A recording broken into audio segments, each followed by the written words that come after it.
Quiet, please.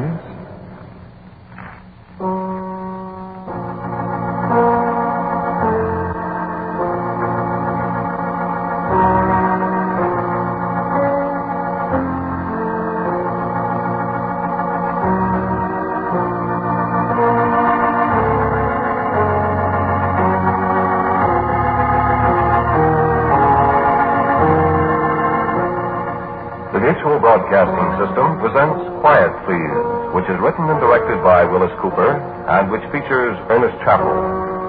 Quiet Please for tonight is called Clarissa.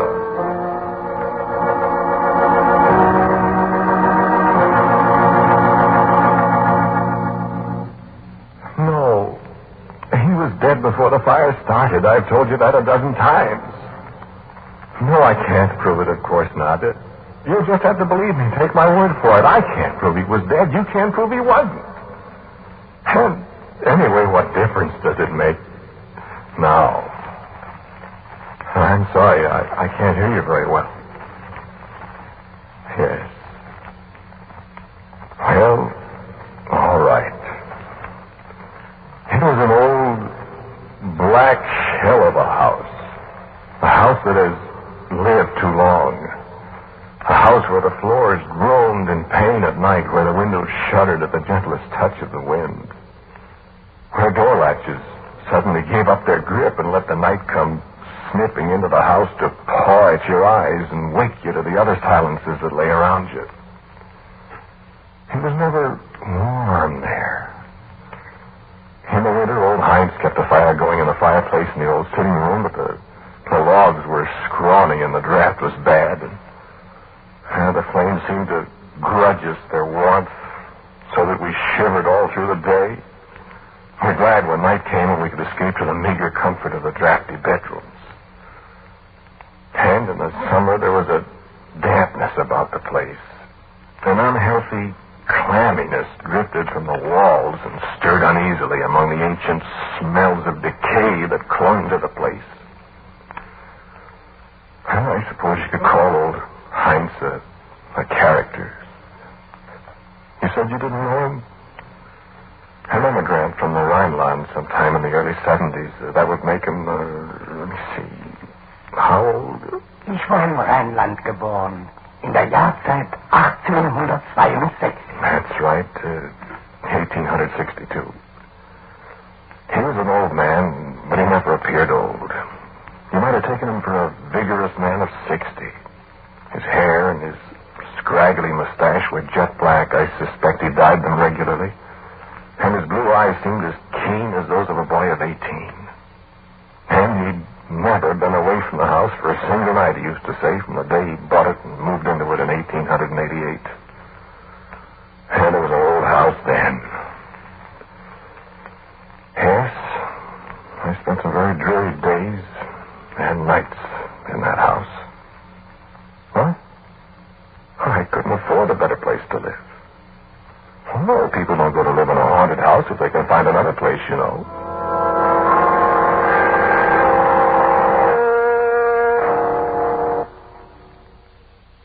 Well, yes, of course, I'd heard it was haunted before I went there to live. Do you believe in haunted houses? No. Neither did I, of course. Well, I agree, it did look like a haunted house. I've told you about the sounds in the night. I've told you about some of the sounds in the night. Yes, of course, there were other sounds. Well, please, let me tell it my own way. Well, Clarissa, for instance. Clarissa in particular. Clarissa above everything else. I had lived there nearly a year. Heinz and I sat that first night alongside the fireplace. I remember he'd asked me to share a bottle of Ben Custer Doctor with him. We sat in front of the stingy little fire. There was a kerosene lamp on the table, and Heinz in his old black coat with the sleeves that were too short. You like the wine then, Jesse? Yeah, very much. Very much. I have not much left. This is from before the war when it was easier to get, you see, but now, well, it is almost to your last. You shouldn't be so generous with it, Heinz. Oh, no. Good wine always schmeckt besser. Wenn mit a friend you drink it, nicht wahr? A little more? Not for a moment, thanks. Yes, to sit by the fire and look down into the coals and see images of the scenes past. And drink wine and see the images grow clearer. It is good in the old age. You've lived here alone for a long time? Yeah, a long time. Long time. I'm used to it. Used to the nights and the little fire and the silences. Yes.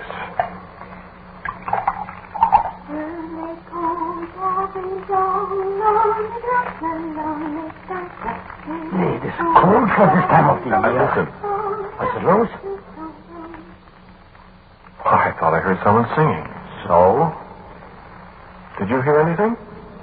It is Clarissa. What did you say?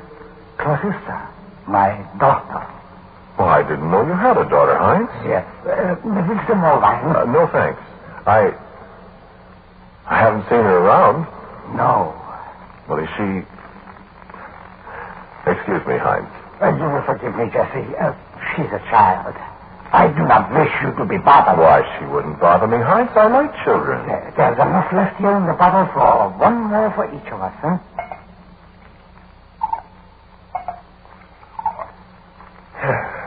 Thank you, Heinz. Yes? Schlafwohl. And I drank the last of the wine with the old man. And then I climbed the creaking stairs to the dreary little room, carrying the kerosene lamp in one hand and casting fabulous shadows on the peeling wallpaper. Seeing the ancient plush-covered rocking chair nodding away at me as I entered the room, as if a startled occupant had suddenly deserted it at the sound of my footsteps on the stairs. And the cold spring rain drenching the window panes. And the murmured complaints of the beams and rafters of the old house.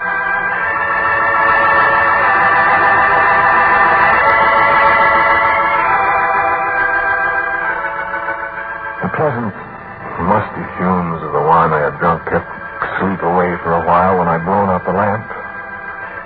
And the melody of that children's song flowed again across my mind as I lay there. My thoughts wandered to the lonely child that dwelt in the haunted house with the old man and the new-come student. I smiled to myself as I thought, now that settles the question of the house being haunted, doesn't it? People have heard the little girl singing to herself in the night. They've not known that a little girl lived here, too. And that's the ghost. And I smiled again at superstitions. And another idle thought struck me.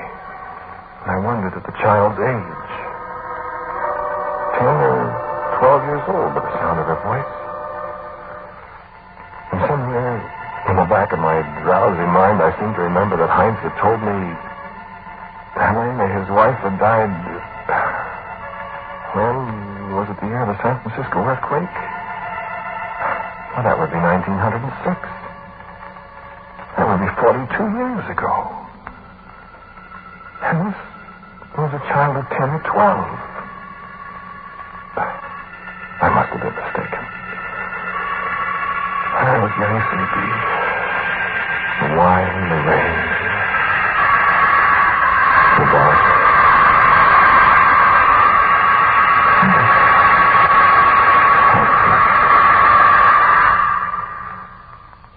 Well, you wanted the whole story. I'm telling it to you.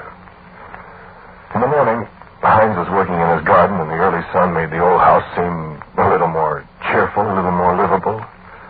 There was a tinge of green through the gray of the fields that surround the house, and Heinz told me he'd seen a robin. I stood and watched him a long time, and I don't think he noticed how my eyes wandered to the windows of the old house, searching for a flash of color that might be a child's hair ribbon, or how I listened for the sound of a young voice singing a little song, the children who danced so long ago on the bridges of Avignon. I didn't even notice that I was humming a song under my breath. Clarissa's song, nicht? What? Oh. Well, that's Clarissa's song. That kid used to sing it when I was young. Yeah, my wife is French. She taught the song to Clarissa. Oh? Yeah, it is an old song. How old is your daughter, Heinz? How old? Oh, she's young. Is she pretty? Oh, yeah. Your breakfast? Coffee. I found it on the stove. Clarissa made it. Oh, did she? You'd better go to work now, huh? Yes, I suppose so. You don't need to keep the little girl out of sight on my account, Heinz. I like children. Oh, she bothered you. Oh, no, I've got a little sister back home. Oh, yeah? Miriam. She's 11. Clarissa is older. Oh? Miriam's got bright yellow hair. Clarissa has dark hair. Yeah, I got a picture of her here. Oh, she's very pretty. I have no picture of Clarissa. No, that's too bad. I'll see you tonight, huh? Yes? Yes, sure, Heinz.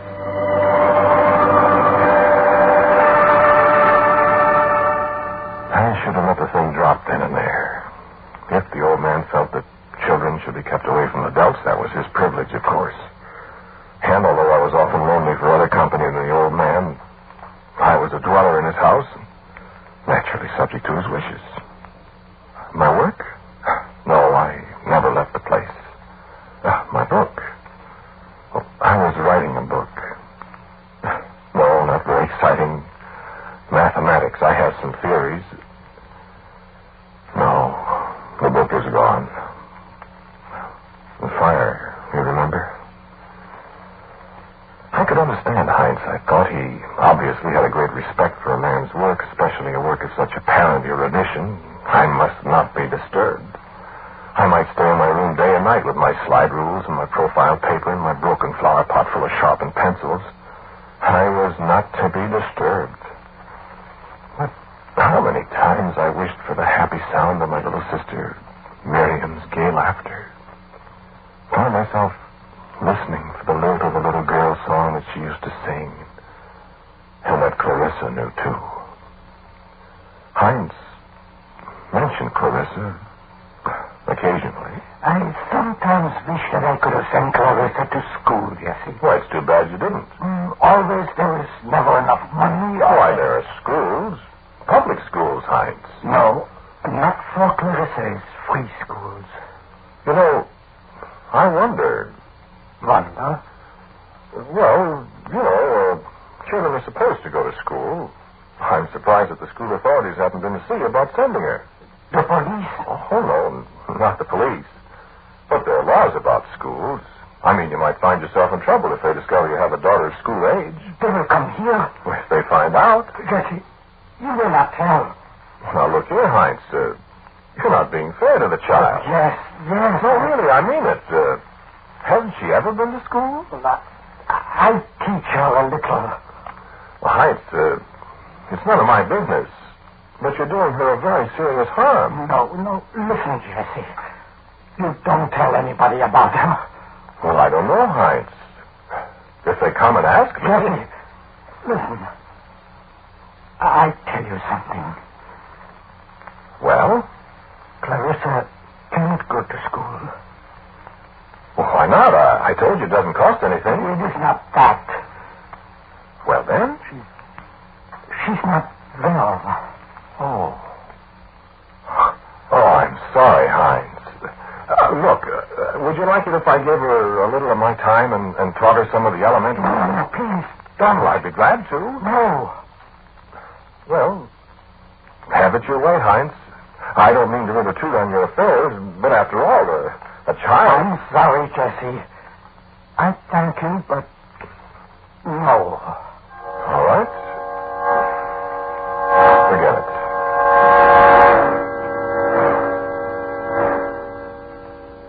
But I couldn't forget it. A kindly old man. Yes, he was kindly. And a sick child who had never seen the inside of a schoolroom, who was growing up to become... what? In an ancient, moldering house, a house that had lived too long, alone with a father born 86 years ago. Alone at night in the darkness with the house grumbling and complaining around me. I thought about the plight of the child. Sometimes I could hear her song far away somewhere in the dank recesses of that crumbling house.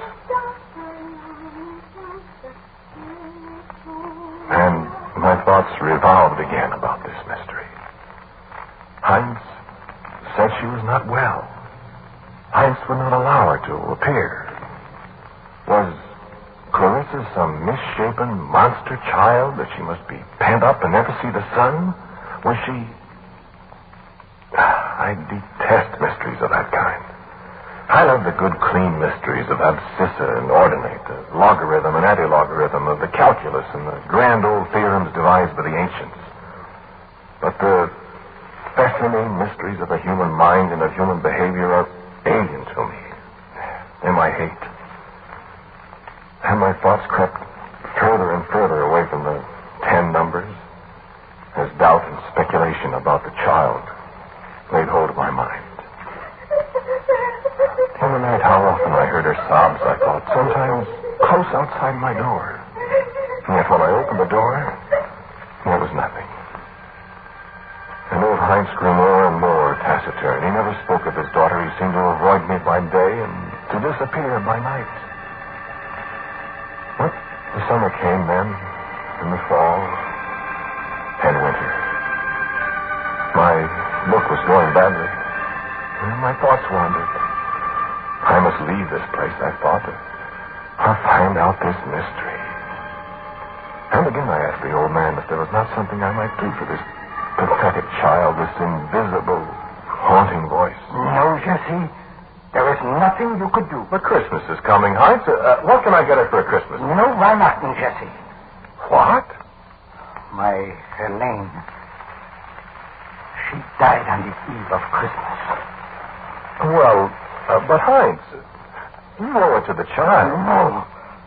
Let us not speak of it again. But to me, the thought of Christmas passing by this child was unspeakable.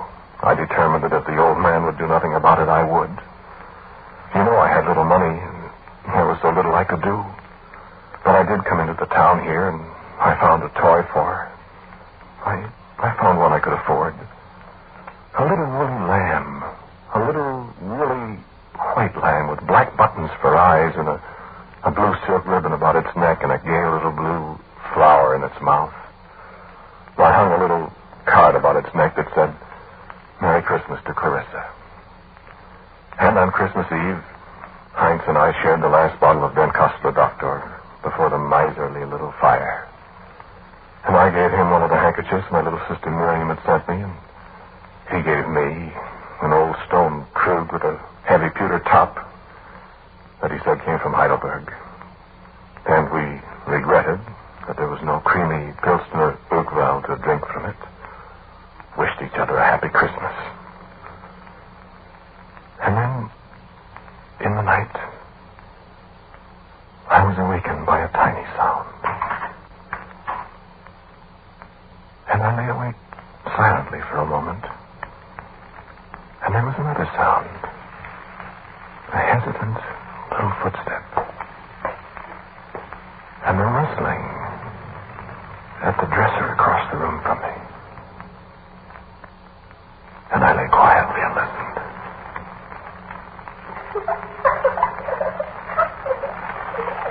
Is that you, Clarissa? Is that you, Clarissa? Do you like it? Good. Happy Christmas. I'm sorry, that's all I could get you. But I hope you like it. And I felt the touch of a tiny hand on my shoulder, and lips brushed my cheek, and the door closed. And the sound of her voice in the little song was happier now than I'd ever heard it.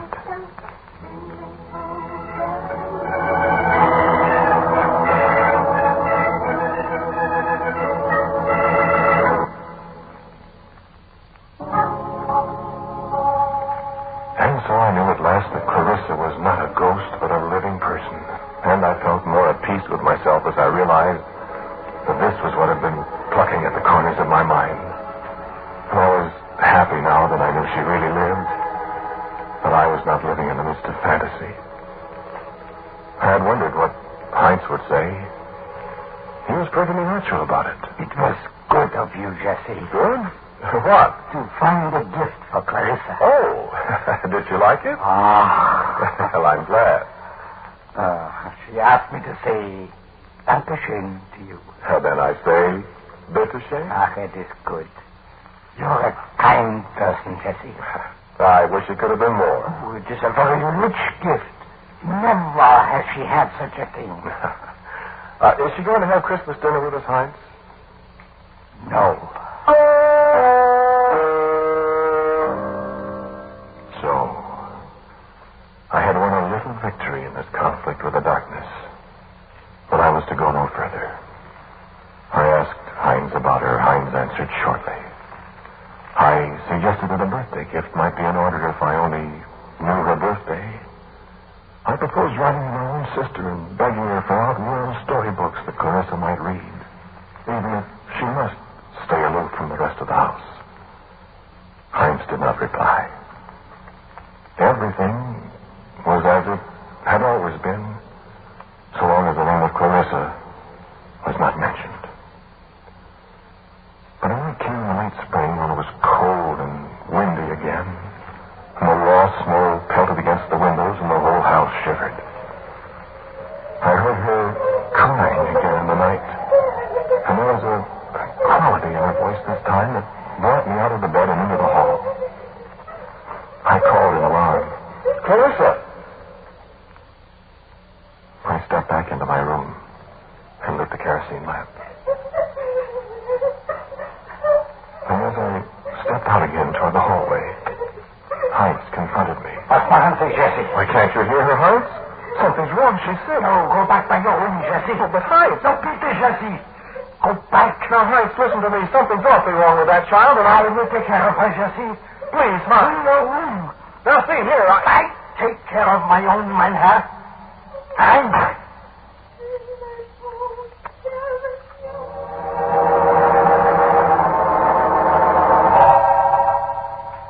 I reached for the door at once, but it was locked from the outside. And I beat on it and stormed at it in the cold.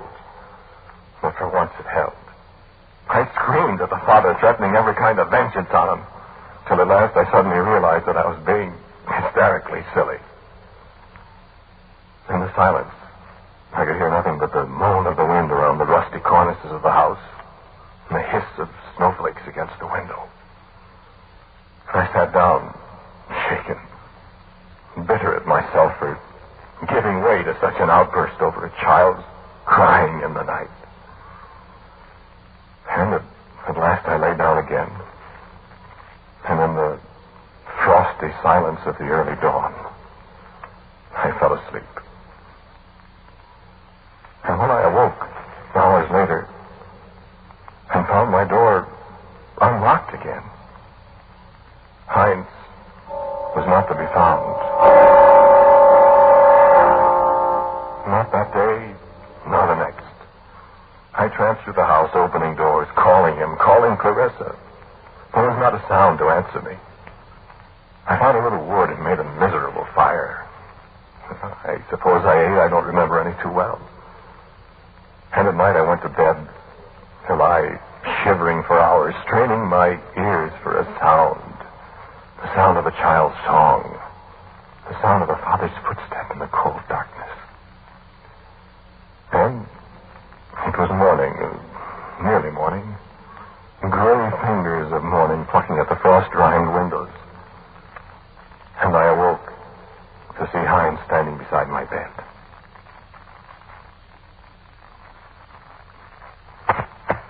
In the 2 days, he seemed to have aged 20 years. He was an old, old man. He spoke to me. Jesse, my friend. What's the matter, Heinz? No much matter, Jesse. I am dying. Why, Heinz? It is finished now, Jesse. Anders is vulnerable. Well, here, Sit down. No. Hear me. See, the key to Clarissa's room. You take it. Is she all right? Too late for me now. Go. Clarissa's room. Do what is to be done. I lifted him to the bed. I bent over him. I listened for his heart. There was no sound. Heinz was dead. Yes, just as I told you before, he died. He died there in my room, yes. What? Oh, yes. In the little half-light, I found the kerosene lamp and I lit it. I took the key from the floor where he dropped it. No.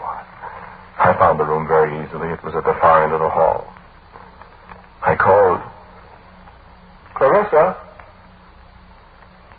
Clarissa? And there was no answer. So I unlocked the door. And holding the light above my head, I walked over to the bed. And there, lying on the bed, dressed in a pinafore that might have come out of the 10-year drawing in Alice in Wonderland, clutching a little woolly lamb to her breast, there lay a tiny, old woman with long white hair braided into pigtails. Clarissa. And I knew why I hadn't heard the little song for 2 days. And so when the lamp dropped out of my hand and the flames started licking around the dry as dust draperies and the fragile old oaken boards in the floor, I turned and went out of the house. Well, what else was there to do? The house had lived too long. And so had the father and daughter who dwelt there.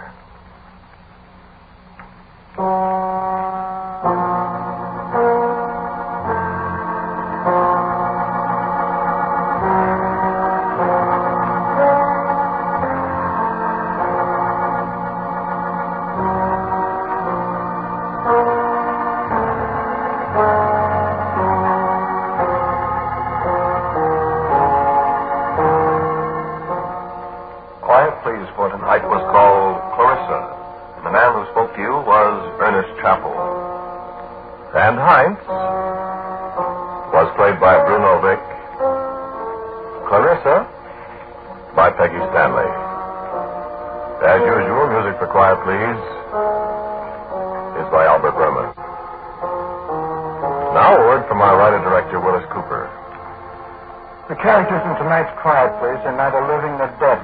They enjoy neither of these interesting conditions because they're solely the invention of my own imagination, intended to represent nobody at all. Quiet Please for next week is called 13 and 8.